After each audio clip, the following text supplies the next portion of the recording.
आपण ऐकत आहात फील माय लव या कथेचा पुढचा भाग सुरू करण्याआधी प्लीज माझ्या चॅनलला सबस्क्राईब करून घ्या आणि आधीचे पार्ट ऐकले असल्याची खात्री करून घ्या.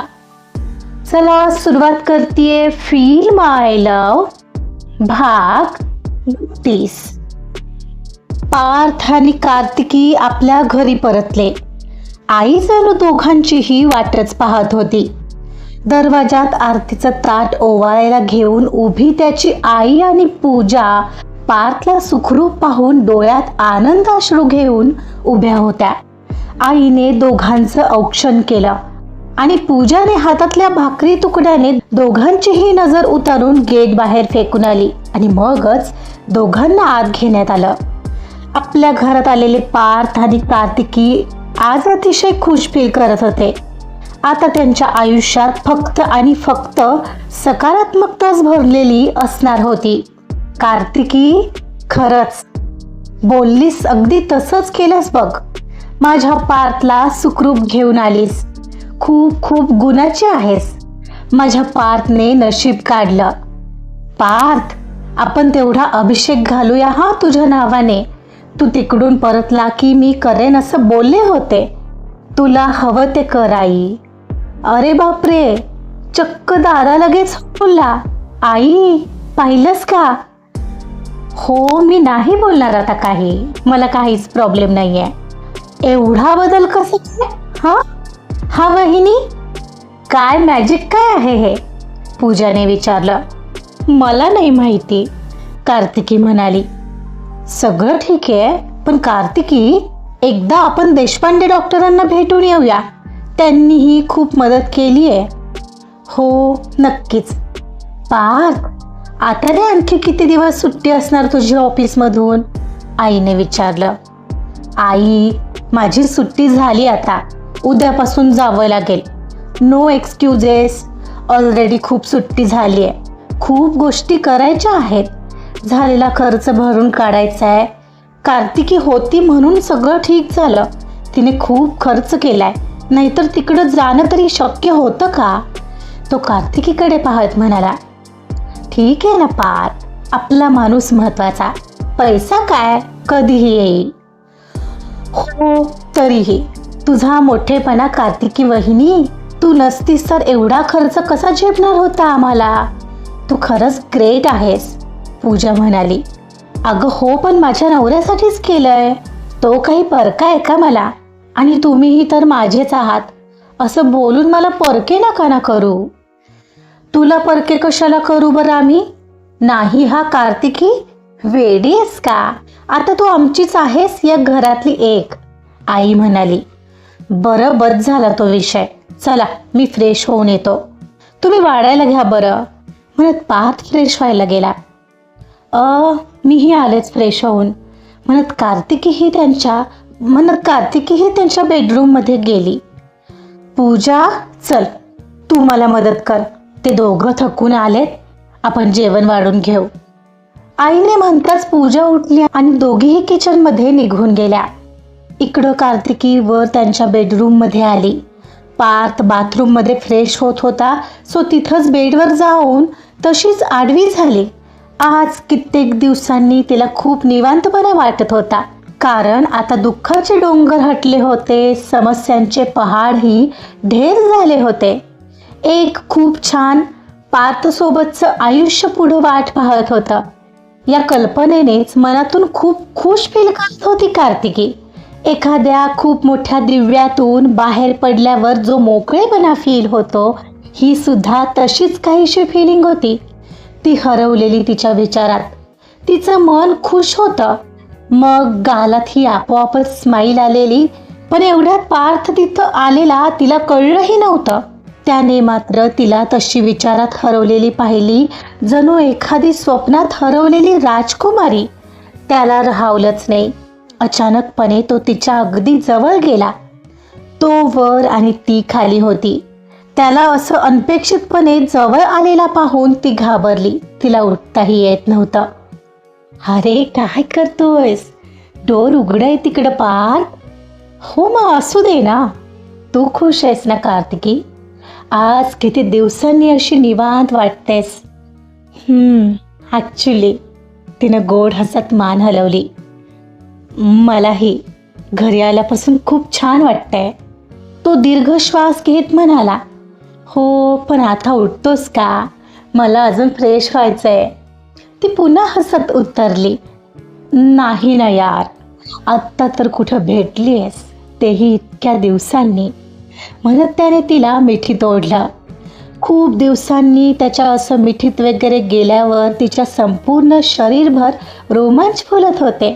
पण पार्थ खाली आई आणि पूजा जेवणासाठी वाट पाहत आहेत. तू विसरलायस का? तीही त्याला घट्ट बिलगत म्हणाली. पाहतील मग थोडी वाट, पाहू दे ना, म्हणत तो काही वेळ तसाच तिच्यात हरवू लागलेला, तिला अधिकाधिक जवळ खेचू लागलेला. तीही तर त्याच्या स्पर्शाने मिठीसाठी आसुसलेली. इतक्या दिवसांनी ते गोड शहारे अनुभवत होती, ते क्षण जगत होती. एक क्षणाला बाजूला होत त्याने तिच्या चेहऱ्यावर आलेले केस बाजूला सारले. त्याचा इरादा तिच्या चांगलाच लक्षात येत होता. त्याचा मूड वेगळा होता. हळुवारपणे तिच्या गालावर आणि संपूर्ण चेहऱ्यावर किस करायला त्याने सुरुवात केली. फार आत्ता नको ना, पूजा नाही तर आई, ती पुढं काहीतरी म्हणणार त्या आत त्याने तिच्या ओठांवर ओठही टेकवले होते. काही क्षण यातच गेले असतील. त्या क्षणांची धुंदी ओसरली तसा तो पटकन बाजूला झाला. येतेस ना फ्रेश होऊन? खाली आई आणि पूजा जेवायला वाट पाहत असतील, विसरलीयस? तोच असं म्हणतोय पाहून ती त्याच्याकडे क्षणभर डोळे मोठे करून पाहू लागली. तो मात्र मिश्किलपणे तिच्याकडे तिरकस पाहत, तिच्या चेहऱ्यावरचे भाव पाहत हसू लागला होता. तू ना पार आगाव कुठला, म्हणत त्याला एक फटका मारून ती हसतच फ्रेश व्हायला निघून गेली. मी खाली आहे, ये तू पटकन, तिला म्हणत तो लगेचच खाली निघून गेला. ती मात्र त्याचं असं मिश्किल वागणं आठवून खुश होत होती. पार्थचं आणि कार्तिकीचं रुटीन पुन्हा पहिल्यासारखं सुरू झालं. दुसऱ्याच दिवसापासून त्या दोघांनी ऑफिसला जायला सुरुवात केली. आजचं ऑफिस सुटलं की ते दोघंही देशपांडे डॉक्टरांना भेटायला हॉस्पिटलमध्ये जाणार होते. त्यांनी केलेल्या मदतीसाठी त्यांना एकदा थँक्स जे म्हणायचं होतं. ठरल्याप्रमाणे ऑफिस सुटल्यावर ते हॉस्पिटलमध्ये आले. पहिलं रिसेप्शनवर एक चौकशी केली. न्यूरोसर्जन देशपांडे डॉक्टर आहेत का? त्यांना भेटायचं होतं. अहो, ते तर गेल्या 4 महिन्यांपासून दवाखान्यात येतच नाहीत, कारण ते आजारी आहेत. अहो, कसं शक्य आहे? मी इथेच तर ट्रीटमेंट घेत होतो, पार्थ म्हणाला. अच्छा, पण मग तुम्ही कधी ट्रीटमेंट घेत होता? रिसेप्शनिस्टनं विचारलं. साधारण 3 ते 4 महिन्यापूर्वी घेत होतो. हो, आणि मी इथून रिसेप्शनवरूनच तर ते न्यूयॉर्कचे डॉक्टर जॉन यांचा नंबर आणि हॉस्पिटलचा ॲड्रेस घेऊन गेले होते. देशपांडे सरांनीच ठेवलेला ना. अहो, मग कसं शक्य आहे? ते नव्हतेच इथं, आणि मी तर इथं नाईट शिफ्टला असते ना. तुम्ही कोणाकडून घेऊन गेलात? Don't know. मला वाटतं त्यांच्याऐवजी तुम्ही डॉक्टर साळवींकडे घेत असाल ट्रीटमेंट. तुम्ही बहुतेक विसरलाय. अहो नाही, कसं शक्य आहे? मी स्वतः त्यांच्याशी बोलले आहे, कार्तिकी म्हणाली. By the way, Salvi doctor कोण आहेत? पार्थने विचारलं. वेट, हां दाखवते. हां, ते बघा, ते समोरून येत आहेत ना, ते आहेत साळवी डॉक्टर. अहो नाही, मग हे नव्हतेच ते. दोघंही एकदम म्हणाले. म्हणजे हे सोबत असायचेच, पण देशपांडे डॉक्टर हे होते ना, ते मेन आहेत. तुम्ही प्लीज डॉक्टर देशपांडेंचा नंबर द्या ना. आमच्याकडे जो आहे तो नंबर लागत नाहीये, कार्तिकी म्हणाली. कार्तिकी, अगं त्यांनी तुलाही फोन केला होता ना? पार्थने आठवून विचारलं. अरे हो, पण मला त्यांचा कॉल लँडलाईनवरून आलेला, ती म्हणाली. एक काम करा, तुम्हाला त्यांना भेटायचं असेल तर त्यांच्या घरी जावं लागेल, पण ते शक्यतो कोणाला भेटत नाहीत, कारण त्यांच्या तब्येतीचा इश्यू आहे. बरं, तुम्ही त्यांचा ॲड्रेस तर द्या. ओके, वेट, हां, म्हणत रिसेप्शनिस्ट त्यांचा अखेर ॲड्रेस चेक करू लागली. एवढ्यात पार्थला तिथेच भिंतीवर भला मोठा फोटो लावलेला दिसला. तेच डॉक्टर होते. एक मिनिट मॅम, ते फोटोमध्ये आहेत ते डॉक्टर देशपांडे आहेत ना? पार्थने विचारलं. हो बरोबर, तेच आहेत ना डॉक्टर देशपांडे? कार्तिकीनेही विचारलं. अहो असं काय करताय? ते या हॉस्पिटलचे फाउंडर आहेत. मागच्याच वर्षी त्यांचं निधन झालंय आणि त्यांचं नाव देशपांडे नाही, ते आहेत डॉक्टर मनोहर सरदेसाई.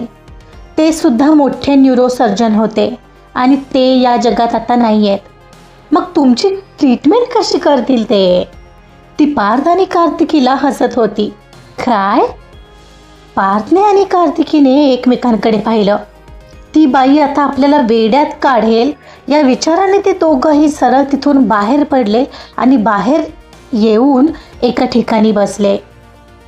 कार्तिकी, तुला काही समजतंय का? नाही रे यार, मला तर काहीच समजत नाहीये. मी स्वतः त्यांना कित्येकदा एकटी त्यांच्या रूममध्ये तुझ्या ट्रीटमेंटबद्दल बोलण्यासाठी भेटले आणि ती रिसेप्शनिस्ट तर म्हणते की ते या जगातच नाही आहेत. हे सगळं अनबिलिव्हेबल आहे पार्थ. पार्थलाही विचार करून काहीच कळत नव्हतं. तो त्यांच्याशीच बोललेला. इव्हन रात्रीच्या 11ला येऊन त्यांना भेटलेला. जेव्हा पहिल्यांदा त्याला या आजाराचं निदान झालेलं त्यानंतरही तर ते राऊंडवर आलेले दिसायचे. पहिल्यापासून घडलेलं सगळं आठवत असताना पार्थला अचानक आठवलं आपण कोमात असताना कसं देवाला भेटलो आणि तो तेव्हा काय म्हणालेला, मला एकदा मित्र मानून तर बघ, मग कळेल तुला माझं अस्तित्व. हो माय गॉड. त्याच्या तोंडून एकदम उद्गार बाहेर पडले. पार्थला आता हसू येत होतं. काय झालं पार्थ, हसतो काय असा? कार्तिकीने विचारलं.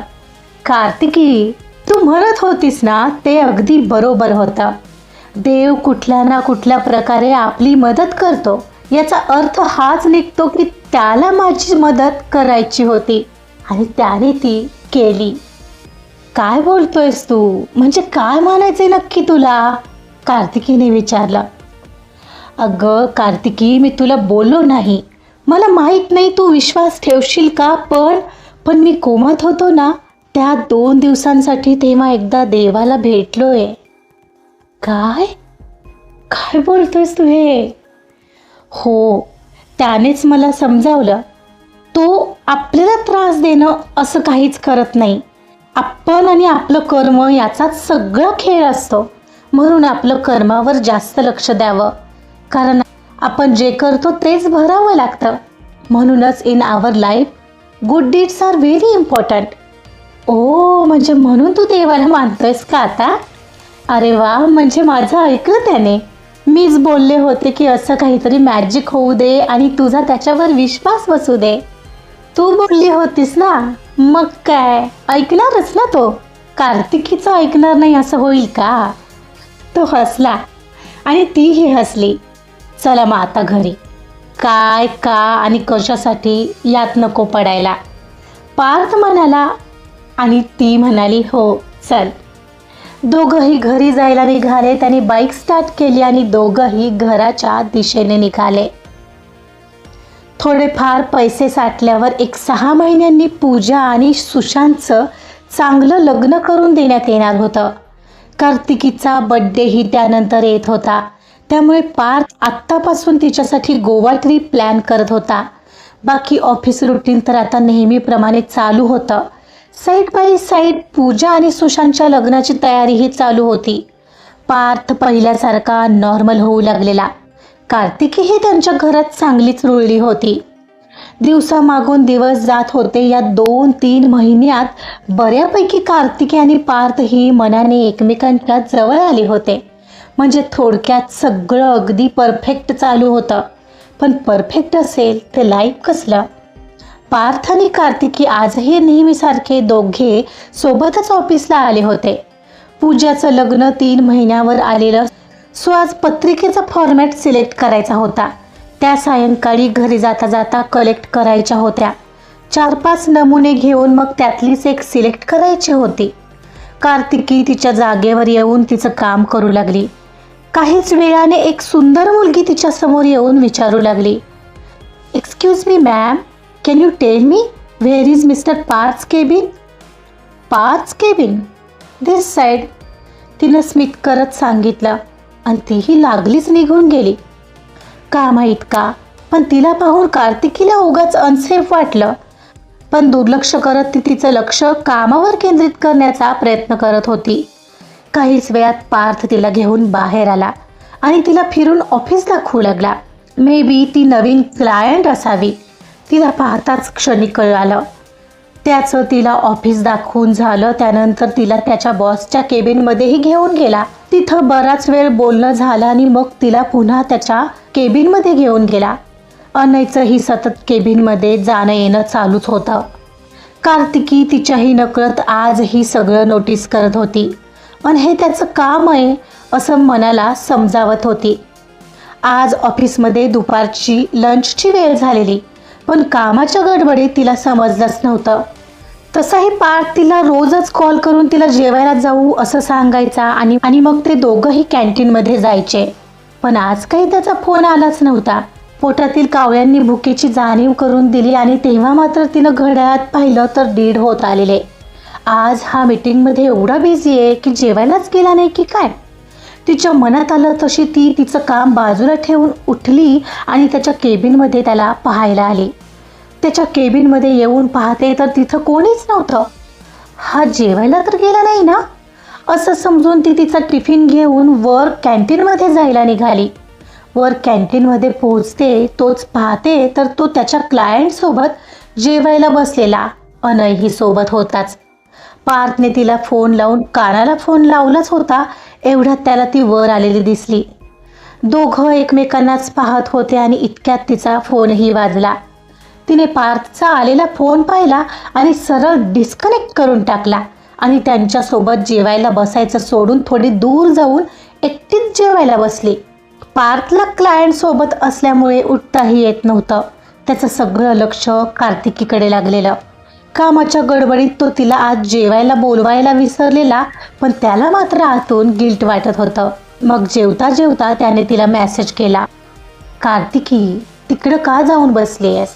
इथं आम्हाला जॉईन करायचं ना. तिने फोनवर गेलेला पार्थचा मेसेज वर आलेल्या नोटिफिकेशनमध्येच पाहिला आणि फोन साईडला ठेवून दिला. आणि हे सगळं पार्थनेही पाहिलेलं, पण त्यावर तिनं काहीच रिप्लाय करणं मात्र टाळलेलं. तिचा त्यावर काहीच रिप्लाय नाही. आता मात्र पार्थला अतिशय गिल्टी वाटत होतं. त्याने पुन्हा फोन उचलला आणि तिला मेसेज केला, सॉरी ना यार, मी कामाच्या गडबडीत विसरलो. तू करायचास ना मग फोन. तिने आता फोनच पाहिला नव्हता. समोर क्लायंटला आणि अनयला हसऱ्या चेहऱ्याने बोलत तो नॉर्मल जरी दाखवत होता, पण आतून मात्र अस्वस्थ झालेला. एवढा वेळ लक्षात न आलेल्या अनयचंही लक्ष कार्तिकीकडे गेलं. कार्तिकी अशी एकटीच बाजूला जेवते आहे पाहून तो हळूच पार्थला म्हणाला, अरे काय आज कार्तिकी मॅम कशा वेगळ्या बसल्यात? भांडलाय की काय तुम्ही दोघं? नाही असं काही नाहीये. तो कसा बसा हसला, पण त्याचं लक्ष कार्तिकीकडे पुन्हा एकदा गेलंच. तिनं याचा वेगळा अर्थ काढू नये. तिला वाईट वाटलं असणार, यार मी असा कसा काय विसरलो, तो स्वतःलाच म्हणत होता. जेवण केल्यावर त्यांना पुढे जायला सांगून तिच्याशी थोडं जाऊन बोलायचं असा विचार करत तो त्याचं जेवण आवरू लागला. आणि काहीच वेळात त्याचं जेवण आवरलंही. पण त्या दोघांना सांगायचं त्याआधी एक नजर तिला पाहणार तर ती आता तिथं दिसतच नव्हती. अरे यार कुठे गायब झाली ही? मनात उठलेल्या प्रश्नासोबत सगळ्या कॅन्टीनमध्ये त्याने नजर फिरवली, पण ती काही दिसतच नव्हती. मग मात्र तो त्यांच्यासोबतच खाली जायला निघाला. खाली आल्यावर ती तिच्या जागेवर असल्याचं दिसलं. अनय एक काम कर, तू या मॅमना पुढे घेऊन केबिनमध्ये जा, मी आलोच. त्यालाही काय समजायचं ते समजलं. तसा अनय त्या मॅडमला घेऊन केबिनमध्ये गेला आणि पार्थ कार्तिकीकडे आला. हे कार्तिकी काय झालं? आय एम सॉरी ना यार, मी कामाच्या गडबडीत खरंच विसरलो आज. तो तिच्याजवळ येऊन डायरेक्ट तिला स्पष्टीकरण देत म्हणाला, मला काम आहे जरा, नंतर बोलू. ती राईटपणे म्हणत ती तिची एक फाईल घेऊन उठली. ए यार कार्तिकी ऐकून तर घे, तो तिला समजावायचा प्रयत्न करत होता, पण ती सरळ तिच्या बॉसच्या केबिनमध्ये निघून गेली. अरे यार, त्याने डोक्याला हात लावला. अस्वस्थतेत केसांवरून हात फिरवला आणि क्षणभर ती गेली त्याच दिशेने पाहत राहिला. नाईलाजाने तो त्याच्या केबिनमध्ये निघून आला. त्याच्या केबिनमधून ती शेजारच्या केबिनमध्ये तिच्या बॉससोबत बोलताना दिसत होती, पण क्लायंटसमोर काम सोडून आता तिच्याकडे पाहत राहणं हेही बरोबर दिसलं नसतं. सो त्याला नाईलाजाने कामावर कॉन्सन्ट्रेट करावं लागलं. दिवस कसा बसा गेला, पण अनयने अचानक रात्री बाहेर जेवायला जायचा प्लॅन बनवला, तेही क्लायंटसोबत मिळून. आणि पार्थलाही यात ओढलं, त्यामुळे त्याला नाही म्हणता येणारच नव्हतं. कार्तिकी ही दुपारच्या त्या इन्सिडंटपासून मुद्दाम बिझी असल्याचं दाखवत होती. ती रागावली आहे हे न कळण्या इतपत पार्थ वेडा नक्कीच नव्हता, पण एकाच ऑफिसमध्ये असल्याने त्याला तिची जाऊन समजूतही काढता येत नव्हती. रात्री ऑफिसमधून उशिराच हे लोक निघणार होते, त्यामुळे निघायच्या वेळेला कार्तिकीला पार्थने फोन केला. त्याने तिला मोबाईलवर कॉल न करता लँडलाईनवरून केला, त्यामुळे तिनेही तो उचलला. कार्तिकी, पार्थ बोलतोय, ऐक ना. बोला. ती अनोळखी माणसासारखी बोलली. काय की आज मला जरा लेट होईल, तर तो पुढे बोलणार त्या आत तीच म्हणाली, माझी मी जाईन एकटी, मला सवय आहे मिस्टर पार्थ. आणखीन काही? रात्री मी जेवायला नसेल तर. ठीक आहे, कळलं म्हणून तिने फटदिशी फोन ठेवला. आणि तिचं तसंही आवरून झालेलं तर ती सरळ घरी जायलाच निघाली. इथं पार्थला तिचं असं लग्नानंतरचं पहिलं तुटक वागणं झेलणं कठीण झालं होतं, पण घरी गेल्याशिवाय तिच्याशी निवांत बोलताही येणार नव्हतं. ती पूजाच्या लग्नाच्या पत्रिका एकटीच घेऊन आली. तिने डोरबेल वाजवली. आईंनी लगेच येऊन दार उघडलं. कार्तिकीने आत येऊन लगेचच डोर लावलं तसं आईंनी विचारलं, काय ग, तू एकटीच? आणि पार्थ कुठे? आई, त्याला आज लेट होणार आहे आणि तो जेवायलाही नसेल. अरे आधी सांगायचं ना, पूजाने आज पावभाजीचा बेत बनवलेला, आई म्हणाली. तशी ती फक्त हसली. मी आलेच हा आई, फ्रेश होऊन. आणि हे पत्रिकेचे फॉर्मॅट्स मला तर यातले सगळेच छान वाटत आहेत, पण तुम्ही बघा कुठली छान वाटते तुम्हाला. अरे वा, तू आणलेस होय? अगं हो, खरंच छान आहेत ग. पूजा, जरा बाहेर ये, पत्रिका आणल्यात बघ कार्तिकीने, सांग कुठली करायची फायनल. हो का, आले आले. तिने आतूनच आवाज दिला. आई, मी आले हा फ्रेश होऊन. हो, ये ये, आई म्हणाली आणि ती वर रूममध्ये निघून आली.